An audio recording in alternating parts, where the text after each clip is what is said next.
Pembekalan sertifikasi jaminan halal yang dilaksanakan oleh Majelis Pemusyawaratan Ulama bertujuan meningkatkan kemampuan untuk dapat mengontrol serta mengevaluasi penerapan sistem jaminan halal pada produk usaha yang mereka hasilkan. Selain itu, pembekalan ini juga sebagai upaya sosialisasi untuk mendorong semua pelaku usaha yang ada di Aceh agar bisa melengkapi usaha mereka dengan sertifikat halal yang akan dikeluarkan oleh MPU Aceh. MPU Aceh selama ini memandang bahwa perhatian semua pihak terhadap isu produk haram kian meresahkan masyarakat. Bahkan masyarakat tidak mampu membedakan antara produk halal dan produk haram yang mereka konsumsi.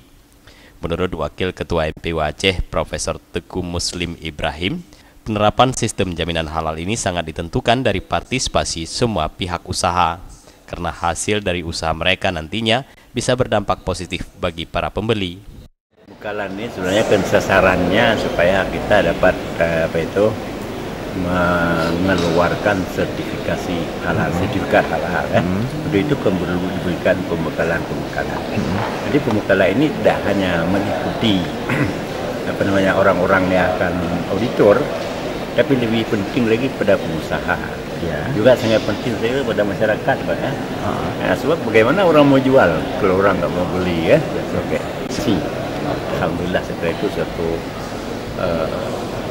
pertanda cerah di hari esok dalam rangka penerapan syariat Islam, tidak hanya dari segi salat, zakat dan sebagainya, tapi juga segi makanan halal, pakaian bagus dan sebagainya. Itu harus diperhatikan, Pak. Betul.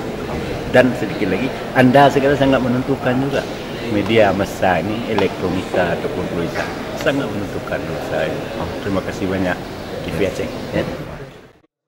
Pembekalan yang berlangsung selama 1 hari ini diikuti oleh sebanyak 60 peserta yang terdiri dari para pelaku usaha kecil menengah yang ada di Kota Banda Aceh dan Aceh Besar serta perwakilan dari instansi pemerintahan terkait.